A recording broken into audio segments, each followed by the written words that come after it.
but we can't poll people's hearts and we can't see into people's hearts. And so when we're looking at these polls and we're looking at who is voting for Trump, you've got 53% of white women that voted for him in 2020. We've got to reach those women. We've got to reach those ridiculous, crazy black men that did vote for Trump. We've got to reach those people. We've got to reach the Cuban men in Miami that overwhelmingly voted for Trump.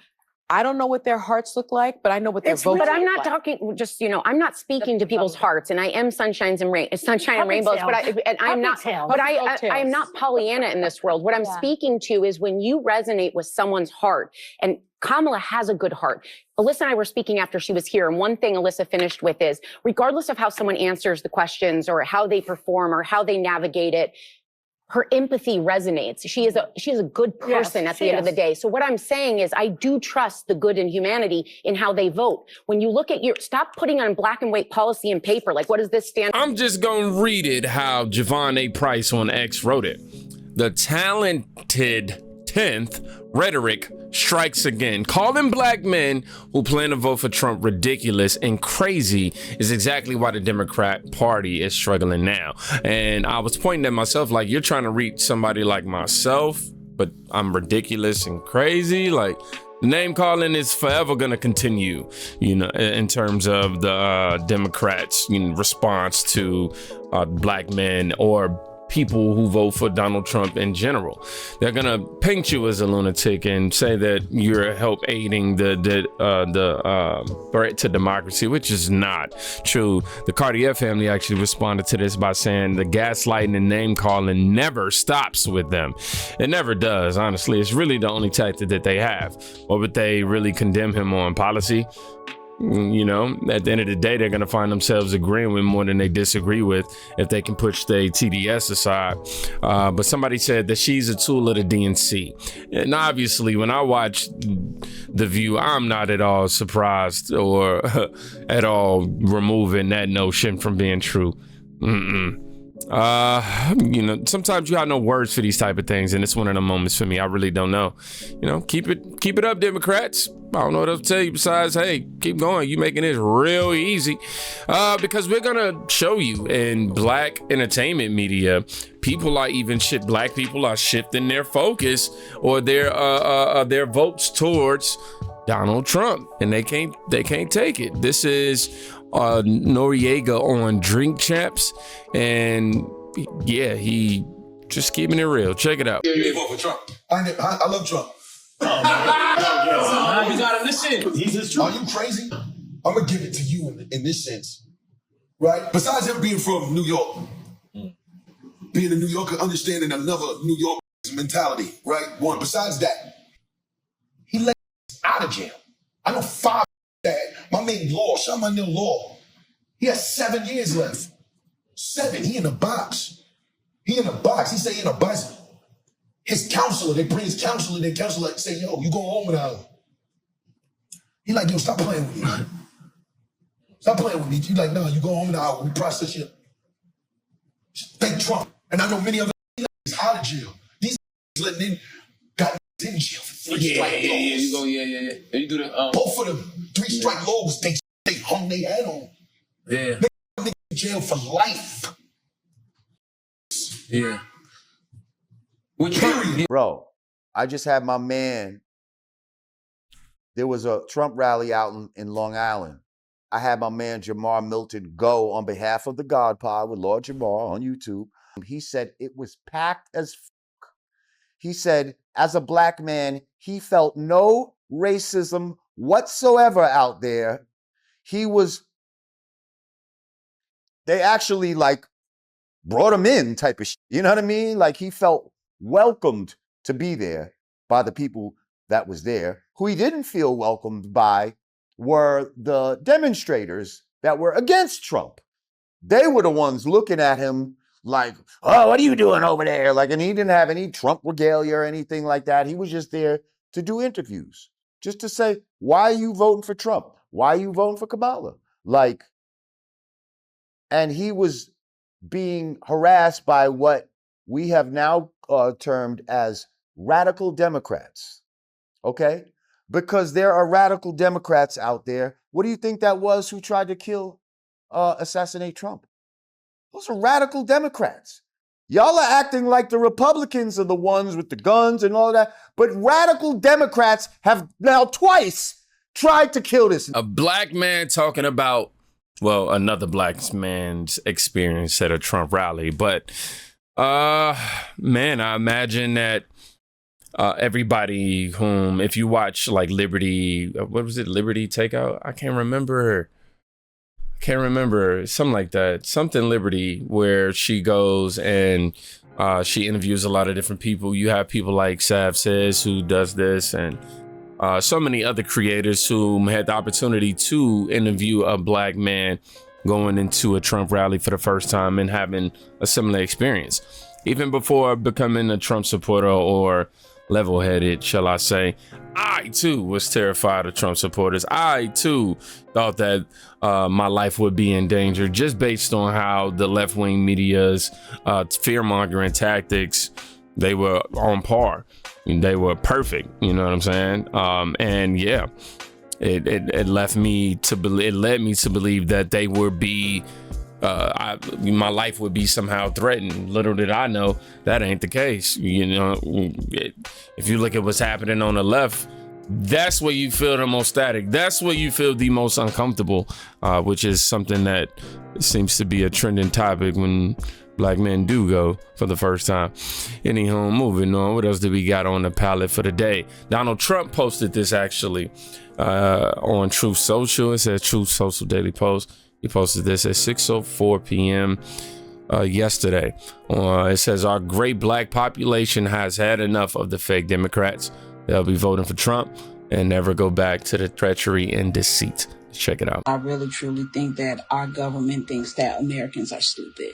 Like, I mean, like really, really stupid. And that we do not research, that we don't look into things, that we just accept whatever it is that they give us and be okay with it. Because how many people are actually going to the Federal Register and checking out the executive orders that our presidents have signed and the ones that they have also revoked?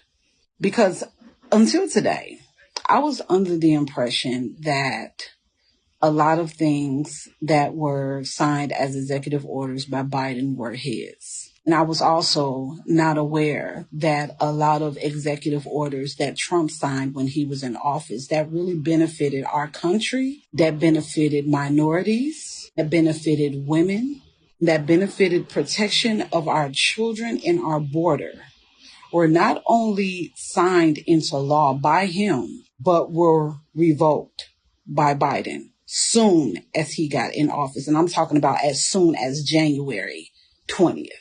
Perfect example. I remember how Biden was always talking about how he is the one who lowered prescription costs and the cap on insulin. That was false.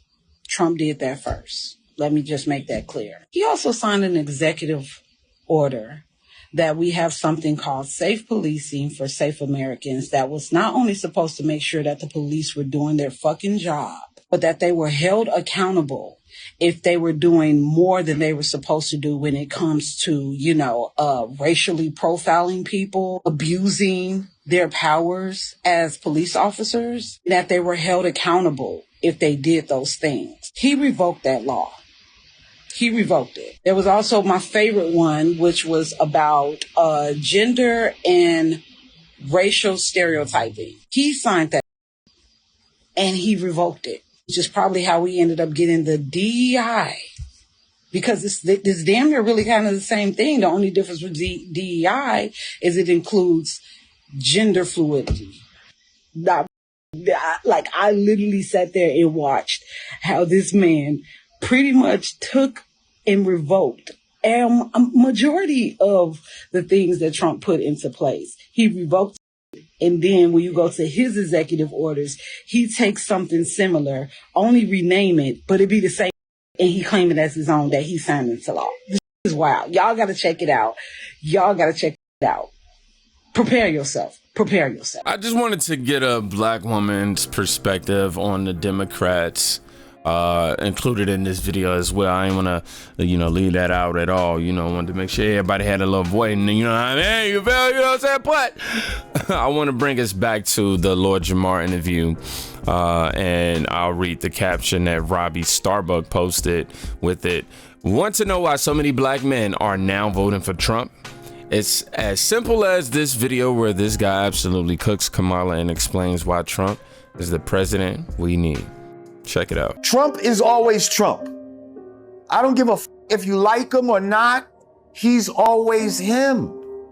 If he says he's gonna say some arrogant yup, off the cuff, yup, he does do that. But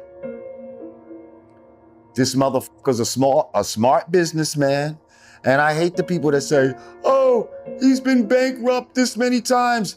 That's what smart businessmen do.